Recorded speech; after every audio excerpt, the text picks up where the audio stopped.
आज की इस वीडियो के अंदर हम जिक्र करने वाले हैं जिस टॉपिक के हवाले से वो है हमारे पास स्ट्रक्चर ऑफ द एंजाइम। यानी हम देखने वाले हैं कि एंजाइम किस तरह से बना हुआ होता है। अगर हम एंजाइम के हवाले से बात करेंगे तो जैसे कि हमने पहले ही जिक्र किया हुआ था कि एंजाइम जो है प्रोटीन का बना होता है और ये प्रोटीन के अंदर भी ग्लोबुलर प्रोटीन के अंदर आ जाता है। और इन ग्लोबुलर प्रोटीन का जो शेप होता है वो 3 डायमेंशनल होता है। तो ये 3 डायमेंशनल ग्लोबुलर प्रोटीन के शेप के होते हैं। मजीद बात करें तो एंजाइम कुछ मॉलिक्यूल्स के साथ रिएक्शन करके उनकी स्पीड को बढ़ाता है। जिन मॉलिक्यूल्स के साथ एंजाइम रिएक्शन करता है उनकी स्पीड को बढ़ाता है, उन मॉलिक्यूल्स को सबस्ट्रेट कहा जाता है। अब सबस्ट्रेट एक खास जगह पर आकर एंजाइम के साथ रिएक्शन करता है। उस खास जगह को हम उसकी एक्टिव साइट कहते हैं। एंजाइम की एक्टिव साइट वो जगह होती है जहां पर सबस्ट्रेट आता है और रिएक्शन करता है। अगर हम एक्टिव साइट के हवाले से मजीद बात करेंगे तो एक्टिव साइट की शेप जो होती है वो कॉम्प्लीमेंट्री होती है सबस्ट्रेट की शेप की। यानी कि बिल्कुल ही अपोजिट शेप होगा एक्टिव साइट का सबस्ट्रेट के मुकाबले में। अगर सबस्ट्रेट इस तरह का है तो एक्टिव साइट की शेप इसी तरह की होगी, इसके अपोजिट, ताकि सबस्ट्रेट इसके अंदर आ सके। तो ये जो एक्टिव साइट होती है इसके अंदर चार्जेस का मामला भी होता है। इसके अंदर जो चार्जेस होती हैं वो भी सबस्ट्रेट के मुकाबले में अपोजिट होती है। यानी कि अगर यहाँ पर मिसाल के तौर पर नेगेटिव चार्जेस मौजूद हैं तो सबस्ट्रेट के पास में इसके पॉजिटिव चार्जेस जो है मौजूद होंगी, ताकि सबस्ट्रेट इसके साथ में बाइंड हो सके। तो इस तरह से एक्टिव साइट सबस्ट्रेट के मुकाबले में अपोजिट होती है ताकि सबस्ट्रेट उसके साथ में जुड़ सकता है। अब अगर हम बात करेंगे कि एक्टिव साइट का शेप इस तरह का कैसे बनता है और चार्जेस कैसे डेवलप होती है, तो वो अमाइनो एसिड्स की वजह से जो है चार्जेस इसके पास डेवलप होती है और इसका शेप जो है ऐसा डेवलप होता है। अमाइनो एसिड के ऊपर भी चार्जेस मौजूद होती है जो कि चार्जेस एक्टिव साइट पर भी हमें नजर आती है, और अमाइनो एसिड की जो अरेंजमेंट होगी पर्टिकुलर, वो इस शेप को बनाने में मददगार हो रही होगी। यही बात आगे बयान की जा रही है कि ये जो अमाइनो एसिड्स होते हैं ये पॉलीपेप्टाइड चेन होते हैं और एक्टिव साइट को बना रहे हैं। लाजिम बात है अमाइनो एसिड जो है बड़ी कतारें बनाकर ही एंजाइम में मौजूद होंगे। मजीद यहाँ पर बात बयान की जा रही है कि जो अमाइनो एसिड इस एक्टिव साइट पर मौजूद होते हैं वो इस तरह से कॉइल हो जाते हैं, वो इस तरह से फोल्ड हो जाते हैं ताकि वो इस ग्लोबुलर सिमेट्री में आ सके। ग्लोबल सिमेट्री का मतलब है कि एंजाइम की जो ये गोल तरह की शेप है उसमें अमाइनो एसिड ऐसे अरेंज हो जाते हैं, ऐसे अपने आप को फोल्ड कर देते हैं ताकि वो इस हिस्से के अंदर आ सके, इस हिस्से में वो समा सके। अब मजीद यहाँ पर बयान किया जा रहा है कि जो एक्टिव साइट होती है एंजाइम की उसके दो हिस्से होते हैं। एक को बाइंडिंग साइट कहा जाता है, दूसरे को कैटालाइटिक साइट कहा जाता है। बाइंडिंग साइट मतलब क्या है कि वो जगह जहां पर अमाइनो एसिड जो मौजूद है वो सबस्ट्रेट के साथ में बॉन्ड बनाते हैं। वो जगह जहां पर अमाइनो एसिड जो है सबस्ट्रेट के साथ जुड़ते हैं उस जगह को बाइंडिंग साइट कहा जाएगा। मिसाल के तौर पर अगर ये हमारे पास एक एंजाइम मौजूद है, इस एंजाइम का ये वाला हिस्सा मिसाल के तौर पर सबस्ट्रेट के साथ में जुड़ने का काम कर रहा है तो ये वाली जगह बाइंडिंग साइट कहलवाएगी, जबकि दूसरा हिस्सा इसका कैटालाइटिक साइट कहलवाता है। कैटालाइटिक साइट वो होती है जहां पर मौजूद अमाइनो एसिड रिएक्शन करते हैं सबस्ट्रेट के साथ में। तो एक जगह वो भी होगी एक्टिव साइट पर जहां पर अमाइनो एसिड सबस्ट्रेट के साथ में रिएक्शन करने का काम करेंगे, कैटालाइटिक एक्टिविटी करने का काम करेंगे, उसकी स्पीड तेज करने का काम करेंगे, तो इस हिस्से को कैटालाइटिक साइट कहा जाएगा। हम लोग आमतौर पर एक्टिव साइट के लिए ही दूसरा लफ्ज कैटालाइटिक साइट का यूज करते हैं, और बाइंडिंग साइट बस उस जगह को कहा जाएगा जहां पर सबस्ट्रेट एंजाइम के साथ जुड़ेगा। अब हम एक्टिव साइट के अलावा बकाया एंजाइम के हिस्से का जिक्र करते हैं। हमने कहा एंजाइम जो है वो मुकम्मल प्रोटीन के बने हो सकते हैं।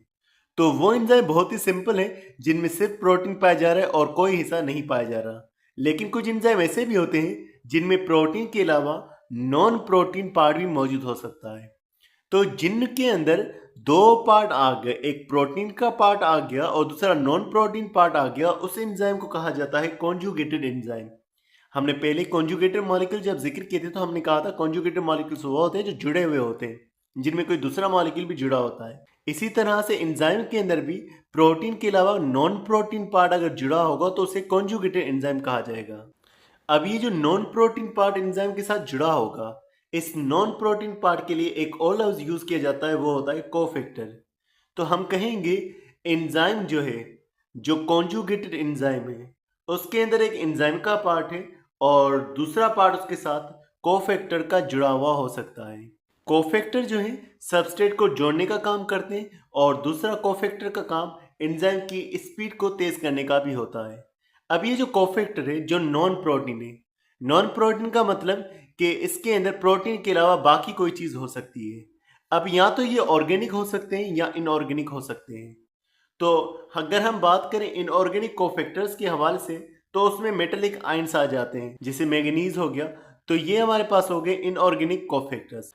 और ये जो इनऑर्गेनिक कोफैक्टर्स होते हैं ये डिटेचेबल होते हैं, यानी कि ये मुकम्मल तौर पर एंजाइम के साथ जुड़े हुए नहीं होते, और ये एंजाइम की स्पीड को तेज बढ़ाते हैं, इसीलिए इनको एक्टिवेटर्स भी कहा जाता है। डिटेचेबल होने का ये भी मतलब यहाँ पर लिखा हुआ है कि ये सिर्फ तब एंजाइम के साथ जुड़ते हैं जब सबस्ट्रेट आकर के जुड़ता है। सबस्ट्रेट चला जाएगा तो एक्टिवेटर्स भी चले जाएंगे, इनऑर्गेनिक कोफैक्टर्स भी चले जाएंगे। अगर हम बात करेंगे ऑर्गेनिक कोफैक्टर्स के हवाले से, हमने कहा कोफैक्टर एंजाइम का नॉन प्रोटीन पार्ट, एक ऑर्गेनिक हो गया और एक इनऑर्गेनिक हो गया। इनऑर्गेनिक के अंदर मेटेलिक आयंस आ गए, ऑर्गेनिक जिनके अंदर कार्बन मौजूद होगा। अब ऑर्गेनिक कोफैक्टर्स की फिर दो किस्में मजीद आ जाती हैं, एक को कोएंजाइम कहा जाता है और दूसरे को प्रोस्थेटिक ग्रुप कहा जाता है। यहाँ पर आपके सामने एक चार्ट नजर आ रहा है, उस चार्ट के अंदर बयान किया जा रहा है होलो एंजाइम के हवाले से। जो मुकम्मल एंजाइम जिसके अंदर कोफैक्टर भी मौजूद हो और बकाया एंजाइम वाला हिस्सा भी मौजूद हो, उसे होलो एंजाइम कहा जाता है। अब ये जो होलो एंजाइम होगा ये एक्टिवेटेड होता है, यानी ये काम कर रहा होता है। जो एंजाइम है जिसके पास कोफैक्टर मौजूद है, अगर कोफैक्टर उसके साथ जुड़ा नहीं हुआ तो ये एंजाइम जो है इनएक्टिवेटेड होता है। तो एपो एंजाइम कोफैक्टर के बगैर इनएक्टिवेट होता है, जब कोफैक्टर आकर इसके साथ जुड़ता है तो ये एक्टिवेट हो जाता है और इसे हम होलो एंजाइम कह रहे होते हैं। एपो एंजाइम क्या है? कोफैक्टर के अलावा बाकी जो एंजाइम का पूरा हिस्सा है वो है एपो एंजाइम। अगर हम बात करेंगे मिसाल के तौर पर ये एक पूरा एंजाइम है, तो ये पूरा एंजाइम एपो एंजाइम है, लेकिन इसके साथ जो पार्ट दूसरा जुड़ा हुआ होगा वो कोफैक्टर भी जुड़ा होगा। जब कोफैक्टर जुड़ा हुआ है तब इसको हम होलो एंजाइम कहेंगे। अब ये कोफैक्टर दो तरह का होगा, इनऑर्गेनिक भी हो सकते हैं या ऑर्गेनिक कोफैक्टर भी हो सकता है। अगर ऑर्गेनिक कोफैक्टर है फिर इसकी दो किस्में आ जाएंगी, एक को कोएंजाइम कहा जाएगा और दूसरी किस्म जो इसके साथ होगी वो होगा प्रोस्थेटिक ग्रुप। तो दो तरह का ऑर्गेनिक कोफैक्टर हो सकता है, प्रोस्थेटिक ग्रुप या फिर कोएंजाइम। अब अगर हम बात करते हैं ऑर्गेनिक मॉलिक्यूल्स के हवाले से, ऑर्गेनिक कोफैक्टर्स के हवाले से, जिनको हमने कोएंजाइम्स कहा हुआ है, ये कोएंजाइम जो होते हैं ये विटामिन में से हासिल होते हैं। जैसे कि मिसाल के तौर पर नाम लिखा हुआ NAD और FAD। ये NAD और FAD जो है दोनों ही विटामिन में से हासिल हुए हैं। NAD विटामिन B3 से हासिल होता है, जबकि FAD विटामिन B2 से हासिल होता है। ये विटामिन बी की किस्मों में से हासिल हो रहे हैं। और NAD और FAD का आपको मालूम है कि ये डाई न्यूक्लियोटाइड की किस्में आ जाती हैं। तो यहाँ पर ये डाई न्यूक्लियोटाइड कोएंजाइम के तौर पर काम कर रहे हैं। और मजीद कोएंजाइम के हवाले से लिखा हुआ है कि ये इनऑर्गेनिक कोफैक्टर की तरह होते हैं, मतलब कि सिर्फ तब एंजाइम के साथ जुड़ते हैं जब सबस्ट्रेट जुड़ रहा होता है, वरना ये डिटेचेबल होते हैं, ये सबस्ट्रेट के बाद ही चले भी जाते हैं। दूसरा यहाँ पर जिक्र किया जा रहा है ऑर्गेनिक कोफैक्टर के अंदर जो कि है प्रोस्थेटिक ग्रुप। कोएंजाइम और प्रोस्थेटिक ग्रुप में फ़र्क ये है कि प्रोस्थेटिक ग्रुप परमानेंट पार्ट होता है एंजाइम का और ये नॉन डिटेचेबल होता है, ये कोवेलेंटली बाउंडेड होता है। तो ये एंजाइम से अलग नहीं होता, ये डिटेच नहीं होता। इस लाइन के अंदर इन्होंने गलती की हुई और बताया हुआ है कि क्लोरोफिल के अंदर एक हिस्सा होता है जिसे पोरफिरिन कह रहे हैं, जो मैग्नीशियम वाला होता है, उसे इन्होंने प्रोस्थेटिक ग्रुप का काउंट किया हुआ है। दरअसल क्लोरोफिल एक अलग मॉलिक्यूल है जो कि लिपिड्स के अंदर आ जाता है, पोरफिरिन भी एक अलग मॉलिक्यूल है, तो ये प्रोस्थेटिक ग्रुप की एग्जाम्पल में नहीं काउंट होंगे। जबकि अगर हम बात करेंगे तो प्रोस्थेटिक ग्रुप जो है ये दरअसल प्रोटीन के साथ जुड़ा हुआ पार्ट होता है, एंजाइम भी प्रोटीन है तो यहाँ पर ये जुड़ा हुआ है। अगर प्रोस्थेटिक ग्रुप की एग्जाम्पल का जिक्र करेंगे तो हेमोग्लोबिन के अंदर ये प्रोस्थेटिक ग्रुप पाया जाता है, जो कि हीम ग्रुप होता है। हीम ग्रुप जो है वो आयरन वाला होता है, जो कि प्रोटीन के साथ में यानी कि हेमोग्लोबिन के मॉलिक्यूल के साथ में जुड़ा होता है। आगे मजीद बात बयान की जा रही है कि जो कॉन्जुगेटेड एंजाइम होगा जिसके अंदर कोफैक्टर मौजूद नहीं होगा उसे एपो एंजाइम कहा जाएगा। और ये एपो एंजाइम सेपरेटली काम नहीं कर सकता, ये इनएक्टिवेट होता है। और जब इसके पास कोफैक्टर आ जाएगा और पॉलीपेप्टाइड की चेन आ जाएगी यानी कि प्रोटीन वाला पार्ट आ जाएगा, तो इन दोनों को कलेक्टिवली हम लोग होलो एंजाइम कह रहे होंगे। तो पॉलीपेप्टाइड की बड़ी सी चेन यानी कि प्रोटीन का मॉलिक्यूल और कोफैक्टर यानी कि नॉन प्रोटीन पार्ट, ये जब जुड़ेंगे और एक्टिवेटेड फॉर्म में मौजूद होंगे उन्हें होलो एंजाइम कहा जाएगा। अब इस पैराग्राफ के अंदर इन्होंने एक अलग ही एग्जाम्पल बयान कर दी है। हालांकि होना ऐसा चाहिए था कि इन्होंने कोई एपो एंजाइम बयान करना था और बयान करना था कि किस तरह से वो कोफैक्टर के बगैर काम कर रहा है। यहाँ इन्होंने एग्जाम्पल दी हुई है पेप्सिन की, जो कि प्योरली प्रोटीन का बना होता है, इसके अंदर कोई भी नॉन प्रोटीन पार्ट नहीं होता। खैर अगर हम पेप्सिन के हवाले से बात कर रहे हैं यहाँ पर, तो पेप्सिन जो है स्टमक के अंदर रिलीज होता है और स्टमक के अंदर ये इनएक्टिव फॉर्म में रिलीज होता है जिसे पेप्सिनोजिन कहा जाता है।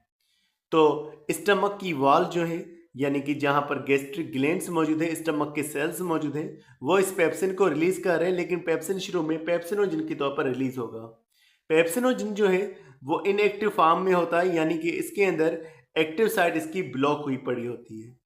एक्टिव साइट ब्लॉक होने की वजह क्या है कि जिस जगह पर एक्टिव साइट मिसाल मौजूद है वहां पर एक एक्स्ट्रा पॉलीपेप्टाइड चेन मौजूद है, एक एक्स्ट्रा अमाइनो एसिड की कतार मौजूद है।